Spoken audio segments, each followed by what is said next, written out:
You're live. Hey, what's going on, everybody? Your boy Jarrod Glandt here, and I'm with my man, main man. What's up, buddy? Alex Vidal. Good afternoon, everybody. My name is Alex Vidal. I am president of Related ISG International Realty and host of the show you are watching today. Inquiring minds want to know.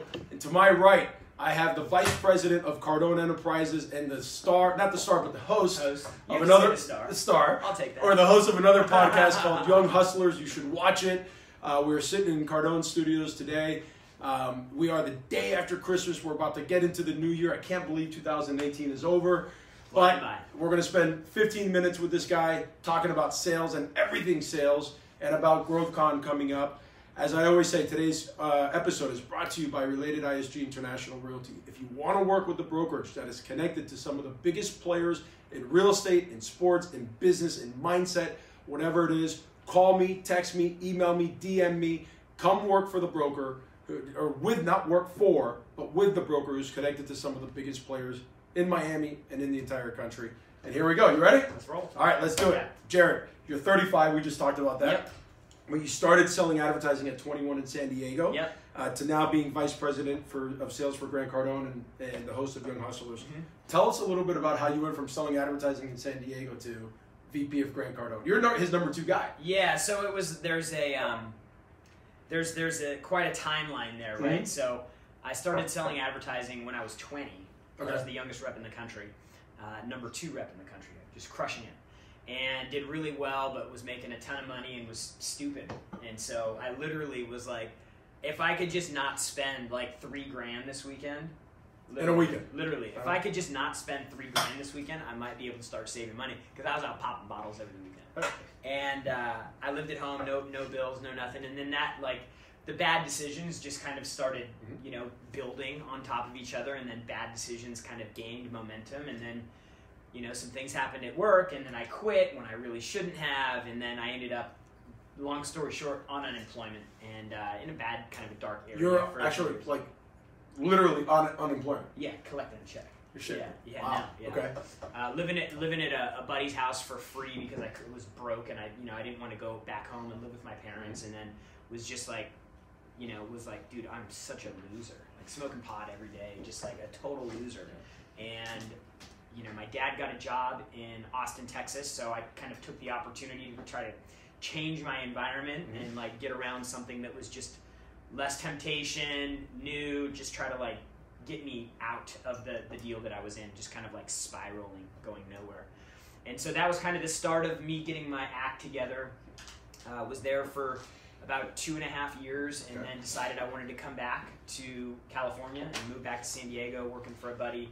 6 months there, just the job just wasn't really a fit for me. Like, I really couldn't get into it. It was a family business, and it just wasn't my thing, and I knew it. And so my dad randomly sent me a YouTube video one day and was like, hey, this is the type of company you should be working for, because he knew that I wasn't super happy. So watched the video, watched every video on Grant's YouTube channel. Back then there were like 20. Yeah. That's 20 a day. There was nothing. I mean, this was, back in 2009 or something. So, no Facebook really at the time. Twitter was like, Instagram didn't even exist. Snap, like all these things were, this was very early in the social days. So I ended up saying, I want to go work for this guy. Called him every day at the office for like a month and a half, talked to everybody in the office. And this was while he was still out in California, right? In Los Angeles, yeah.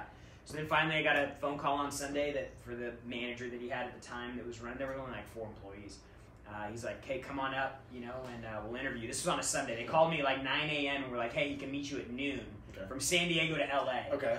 So on that's a Sunday, like, at least. that's like, I mean, it's on a Sunday, but like that 3 hours is like tight. Yeah.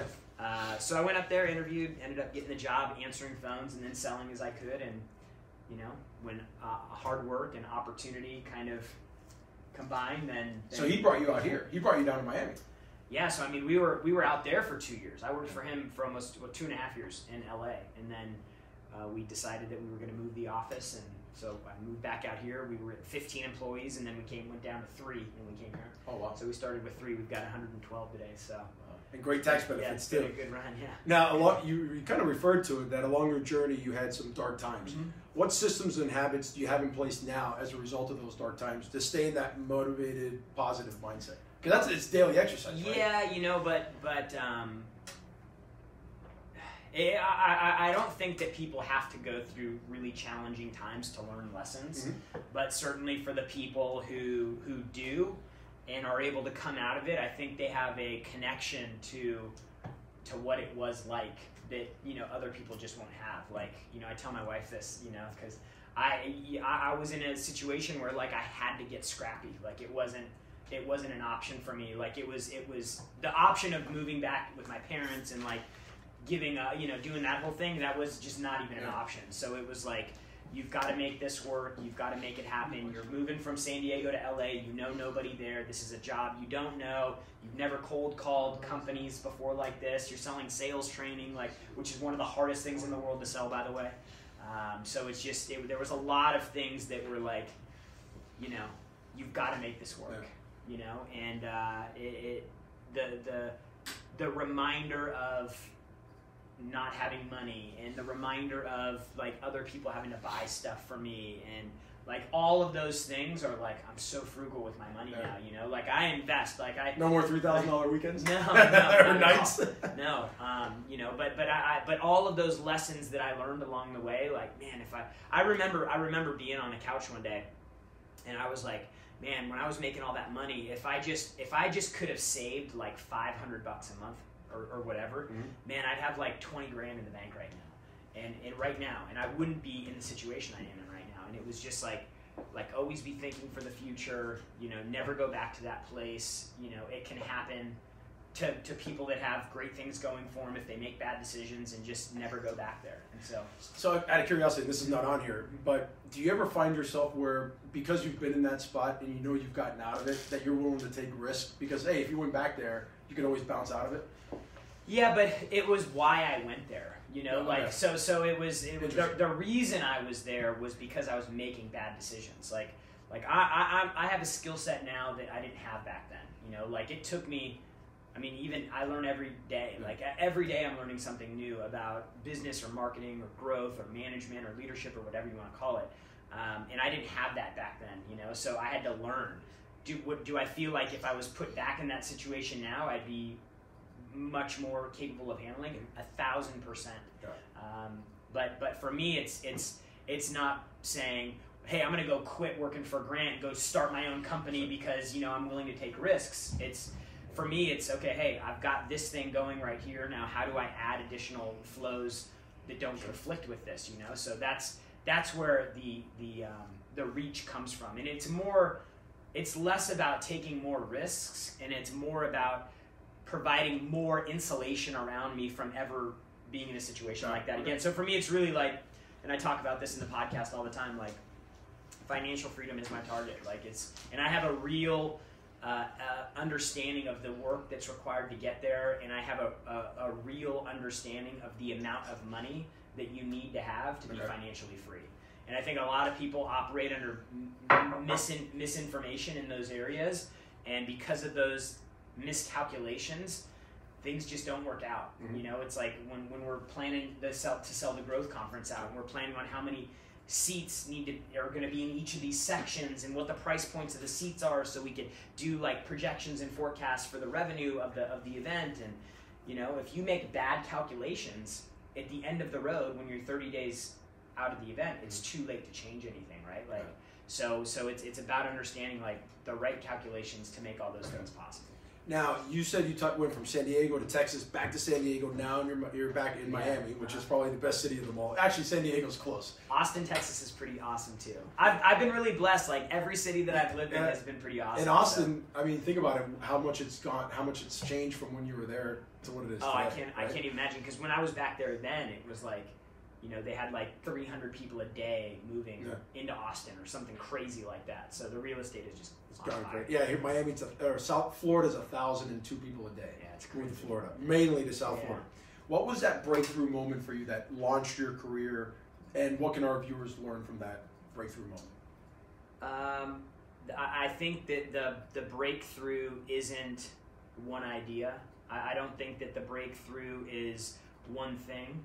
I think everybody's breakthrough is going to come from having the discipline to continue to show up and do as many of the right things as possible for a long period of time. You know, it's like the overnight success story is never an overnight success story. It's always years in the making. It's like the iceberg picture, right? You see the tip, but there's all this underneath. Yeah, so it's understanding, you know, how to get sold and stay sold, like how to resell yourself when you're going through hard times with your product or your company or the economy or whatever. Like, how do you stay sold? How do you stay engaged?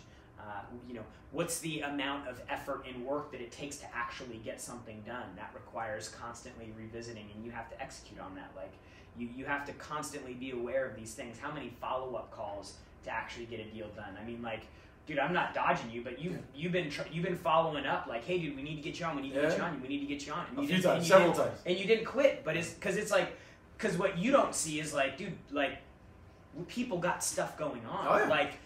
And that's so important for people to know. Like, they get offended. Like I remember making a follow-up call and then expecting a phone call back. And today, like, if I would never. It never happens. Like you have to, for every 25 calls that you make for follow-up, you might get one email back. Like it's just, but you're making those deposits, right? I was seeing the text messages, but I just couldn't even confront the situation because I couldn't. Like, it's not my time, it's not my thing. And people, your prospects do that to you all the time. Yeah. Like, they're like, man, I don't want to engage, I don't want to write back because then he's going to think that I'm interested in the product or I'm interested in the house or whatever. I'm interested in the training. And then he's a salesperson, so he's really going to sink in. Like, this is what prospects go through. Yeah. And so they just don't. That's why people do not respond.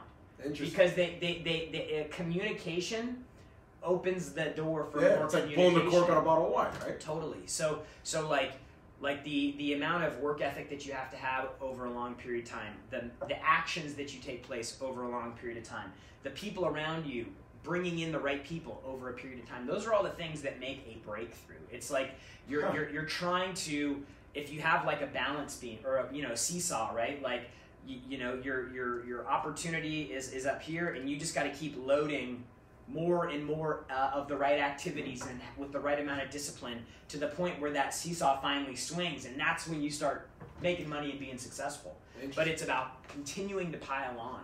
You're the first person to talk about a breakthrough moment being a collection of moments, versus being like, oh, this happened in my life, or I experienced this, or I hit rock bottom. You're saying, no, man, it's chipping away, and then all of a sudden the culmination of everything is what gave me that breakthrough moment. Yeah, dude, it's the truth. It's not like for anybody, it could be like, oh, well, I had my first kid, and it was like my breakthrough moment because I knew that I had to like start working.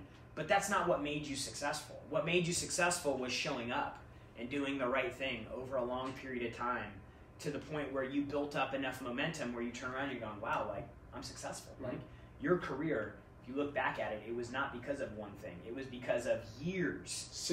To get to where I am today, it took me, I tell my wife, it took me 16 and a half years of practice to become the president of my company, which I've now been president of for 4.5 years. It took me 16 and a half years in real estate, the ups and downs, different from secretary on up. Totally. And it's a culmination, you're right. So people, if people are looking for one thing to create a breakthrough, then you're going to be disappointed. And this goes back to like having the right expectations about things. Like if you approach everything with an expectation, like the 10x rule, if you expect everything, the multiplier will be 10 times harder, 10 times more money, 10 times more effort. With a relationship, 10 times more effort in a relationship, not just for work, like 10 times more as a father or a wife, husband or wife or whatever. So it's like if you can take everything, and if you think it's going to take X amount of work, apply 10x to that, and then you might have a shot at getting where you want to be. Now, there are a lot of nuggets in his answer to that you guys should rewind and listen to when we're done here. Now, you guys, and a lot of it had to do with sales. We may have even answered it in this question. Everybody here at Cardone, there's 100 and something people here, it's nuts, are sales gurus. So what's some advice that you can give our viewers on how to become the ultimate salesperson, which a lot of you guys here I would just say that, the thing that not one person that we have that works for us was outstanding when they came here. Okay. Myself included. Like, everybody came in here and they were average at best. And what their breakthrough was training every single day over a long period of time.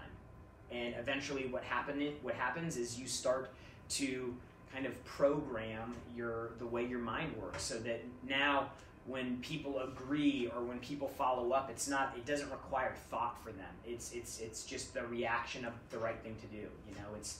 They don't have to think anymore. They just do it. Mm-hmm. And that's, I think, when you really start getting into like the mastery level, or any of these guys. And we have salespeople that come here and work here and could go make $7 or $8 grand a month like anywhere, but they're coming here because they want to make 30 or 40 grand a month. Mm-hmm. So people here leave and they go get jobs in sales and make 6 or 7 or 8 or 9 or 10 grand a month and do well. But it's just like, this environment is really tough. Sure. And so in order to kind of get into the area, it's just so much training, constant coaching. Todd, our sales director, is awesome, and he's listening to calls, coaching people on calls. It's just like the entire culture is built around improvement. How do we get just a little bit better on every call? How do we get a little bit faster? How do we get a little smoother? How do we get more professional? Like, all of those things, again, a series of things that take place over a long period of time is what will ultimately create the big success that people are looking for. It's a marathon, not a sprint. Mm-hmm. What's the best piece of advice you've ever received, and how did that impact your life? And we didn't go over the question, so I'm throwing it. No, I would just, best advice I ever got was from Grant when he said, invest in real estate. Interesting. Okay. Knew nothing about it. I'd worked for him for 2 years. I told you earlier about how, man, if I could get to 10 grand in my bank account, I was pumped. Yeah. Working at selling advertising, if I could just not spend the 3 grand and blow all my money, then I was excited. For me, it was, I got to the point where after 2.5 years or so, I had 100 grand saved up because I was being super frugal, because I had still, the aftertaste of the tough years in my mouth. I had 100 grand in the bank, and he was like, dude, you need to invest that in real estate, and you're probably not going to understand it, but you need to trust me. And he only had to say that once, and I wrote him a check for 100 grand for everything that I had. And against people from the outside, make sure it's not a scam, like all these things that people say and do because not necessarily it happened to them, but because they've heard it, right? Yeah, so the influence, right? So I did it, and I've made more money investing in real estate with him over the last 5 years than I have working for him. So it made me a millionaire. It'll create legacy money for me and my family, and so that was probably the best piece of advice that I ever got. I mean, that's certainly there's sales advice and things like that, but if I look at my financial situation now, which is really important to me, not because of things, but because I know what that represents. It represents some semblance of security, right? Like, I in my mind, I'm thinking you got to get to 20, 25 million in net worth. You've got to have that paying you monthly. That's how you can create some freedom and some security in your life, with something that can't be destroyed. So that's kind of my scoreboard, and that's what I'm, all right. That's how I'm measuring it. I want to circle back after we got a couple more questions. I want to circle back to that because we're at that point now ourselves, right? I think everybody is. Do you go and invest in multifamily duplexes, triplexes, fourplexes, or do you go to Grant Cardone and say, hey, here's the same money I was going to put over there. I'm going to give it to Grant because I know he opened up the whole non-accredited investors and all that stuff. What's the one thing, and we'll come back to that. What's the one thing that you do on a daily basis that has changed your life for the better? Daily basis. I think it's changed. It's changed. For me, it's, when I was single, it was, I would plan all my days out, at the end of the day for the following day, so that I had a game plan. Like when I was still selling, like I had a plan. I knew exactly what I was going to do.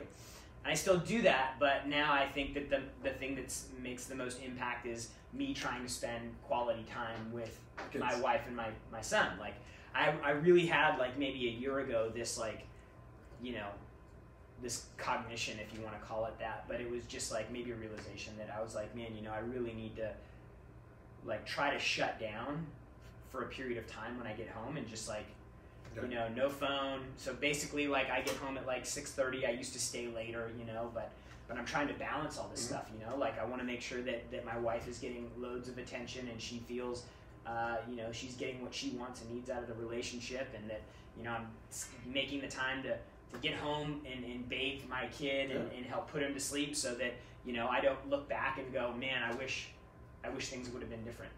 I know that I'm productive when I work, and I don't feel like, you know, you have to do 24-hour days to get a lot done. You Sure. know, we get a lot done here, more than most people who work twice as much as we do, right? We get an extremely large amount of work done here. That's so important you said that, because I think you're right. Everybody's like the hustle 24/7 Yeah.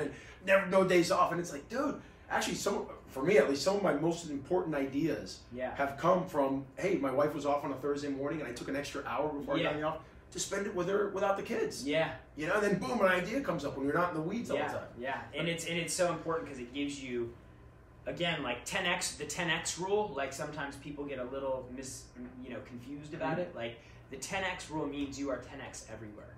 It's not 10x in one area. It's not 10x with your money and 2x with your health. It's not 10x with your relationship, but 3x with your money. It's 10x everywhere, and so you have to be able to make the distinction of these areas of your life. Like they all work together, but for me, I have to look at them and go, okay, what do I need to do here? I compartmentalize things, so it's like, you know, what do I need to do to be a better husband? What do I need to do to be a better father? What do I need to do to be a more valuable asset to the company?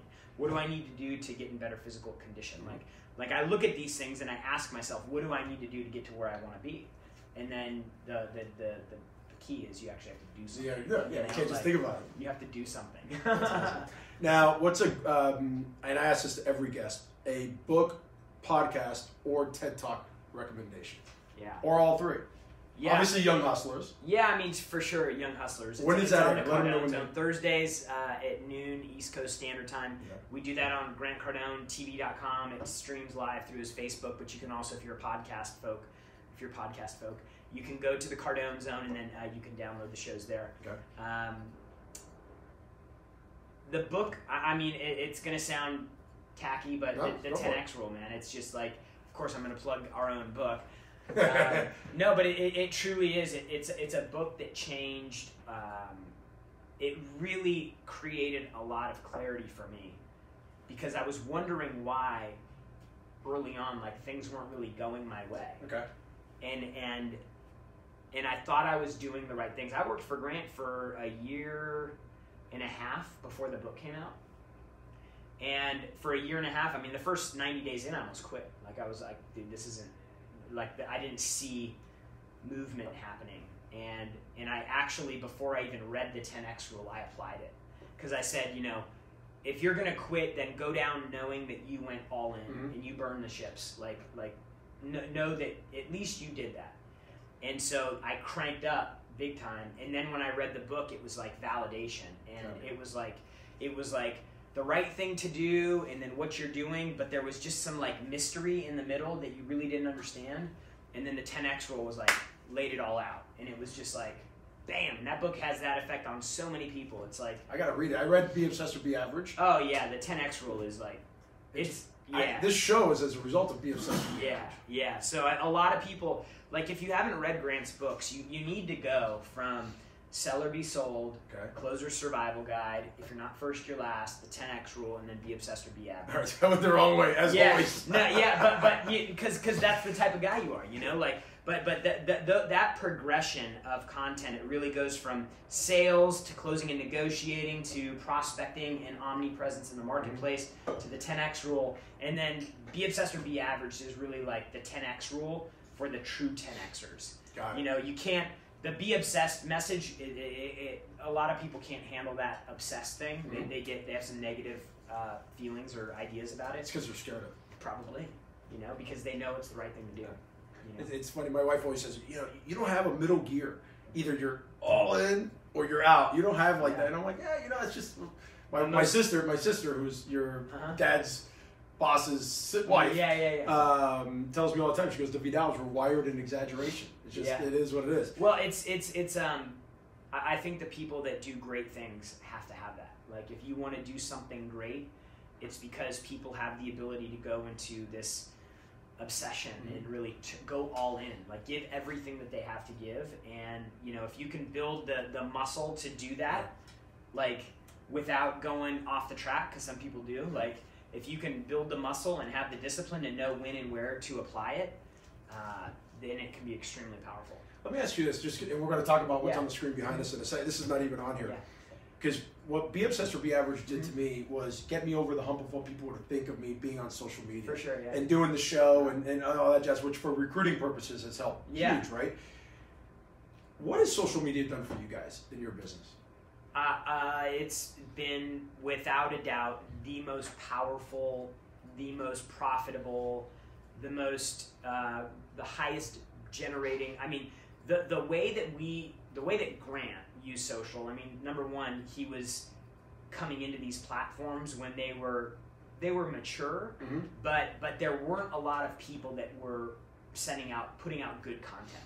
And like Grant is a literal content machine. Most of the people like Grant, they weren't posting as much. We got criticized for how much we posted. People weren't posting video. We did tons of video. Like the amount of videos, we had a quota in our video department for daily videos that needed to get created and put out. So we took the opportunity that social gave us, and when you combine that timing and the opportunity with somebody with unbelievable content who literally can go days. I mean, he could go cold to a stage with no presentation and go for 8 hours, and people would be riveted, and they'd learn a ton. And so that, I couldn't even guess the amount of comparable ad revenue we would have had to spend in order to do for us with those platforms. I mean, it would be in the hundreds of millions. I mean, today we spend about $1 million a month just on paid. You spend that on billboards on 95. I see them all over the place. Yeah. We spent about $1 million on that too. So we spent a lot of money in promotion, but up until really the last 3 years, it was all organic. And so, it's been, such an unbelievable tool for us. I mean, so that's the lesson. Get over the hump of getting on social media. Let's talk GrowthCon. What is it? Where is it? When is it? And why should our viewers go? So GrowthCon's going to be right here in Miami at the Marlins Park. We rented out an entire stadium. We work with some of the largest event promoters in the world. Groups that promote Malaysia, Singapore, Hong Kong, Australia, Dubai, all over Europe. Literally every big event. We are connected with the people that promote these events. And we asked what was the biggest event that they do, and it's in Moscow. They do an event with 25,000 people. So Grant was like, I want to do the biggest event in the world. And surprise. So we went and we were scouting sites out. And so we ended up at Marlins Park, and we asked, because the Marlins Park is empty most of the time. So we asked, what's the biggest event you've ever had here? And they said Joel Osteen was here. And we said, how many did Joel Osteen have? They said 33,000. Grant goes, we're going to do 35,000. So 35,000 people, Marlins Park, February 1st, 2nd, 3rd, right here in Miami. That's a Friday, Saturday, Sunday, right? Okay. It's a 3-day event. Tickets for this, because of the size, are affordable for anybody. And we've spent a lot of money to bring in some of the top experts in the world. I mean, entrepreneurs, people that have impacted or influenced billions of dollars.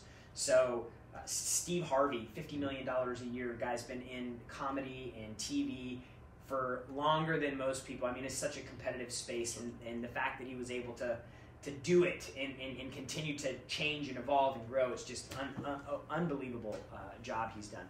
He's going to come speak. He should do a Family Feud with the speakers. Right? On stage. Dude, oh my God, that would be awesome. You heard it here. If they do it. So Steve Harvey's coming. John Maxwell, the legendary leadership coach, is going to be here, and he's going to come talk about becoming a leader for yourself, and then becoming a leader in public, whether it's an organization or a church or a community or whatever. We have Damon John from Shark Tank. He's going to come talk about what he did to take FUBU from 0 to $6 billion in sales, the lessons he learned along the way, the mistakes he made. Sarah Blakely, youngest female self-made billionaire in the world. She started a company called Spanx for the ladies. I'm sure the ladies know what that's all about. I think I probably could use some Spanx too. They're all on my hit list, by the way. I have probably 50 messages to each one on Instagram so far. Bethany Frankel, so she's from Real Housewives. She was on The Apprentice in one, and started a company called Skinny Girl. It was a $150 million company. Ryan Dice, who's like the leadership or the digital marketing expert. He's like the guru. He's like Grant Cardone of digital marketing. So he's coming. Russell Brunson's going to speak. Ty Lopez, who does amazing things with social media, he's going to speak. I got a buddy of mine. His name's Pete Vargas. He's going to come teach people how to actually speak from stage. You know, a lot of people want to be speakers, and he's going to come teach people how to basically craft a message that connects with audiences, and that, you know.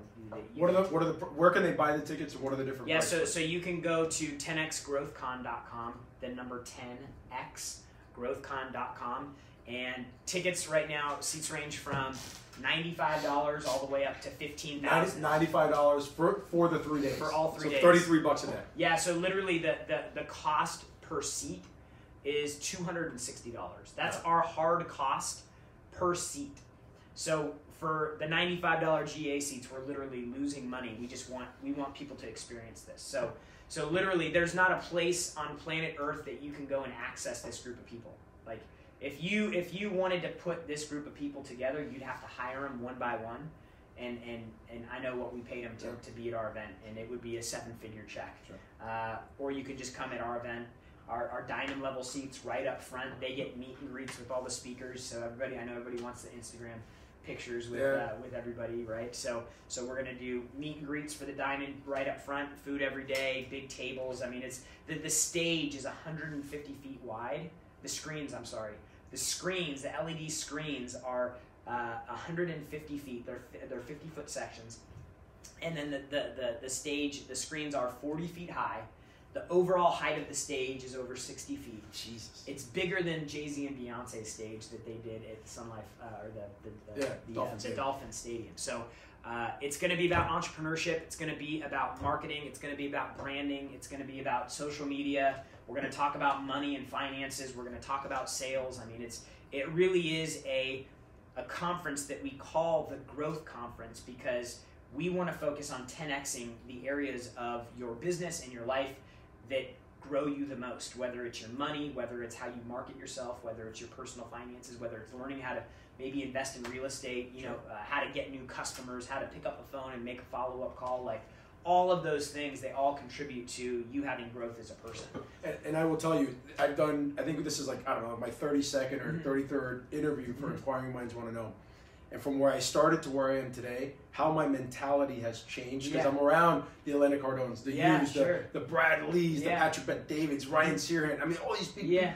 It changes it starts changing how you think, and it starts making you, actually, I believe more in myself now than I ever have as a result of being surrounded by you guys, right? Well, and you're putting yourself out there, you know, like when you put yourself out there like that, it just builds more confidence in. Like, that's why people have trouble like going live on video, because they don't do enough of it to be like, it's nothing, you know? And so doing that over and over again, it reinforces to you, like, who am I, what am I about, what's important to me, and the stronger connection you make with that, the more confident you are. But people are going to have that same feeling by going to the event. I'll be there. I'm going to work on, actually, we're going to talk about it now, about putting a package together for our agents to go. Yeah. But I'm done, man. Thanks so much, bro. Yeah, my pleasure. I appreciate it. Anything, I'm going to walk behind the camera. Anything else? 10xgrowthcon.com. It will be the largest event in the world. You've got to be there. Don't miss it. I promise you, it will change your business, your income, and your life. There you go.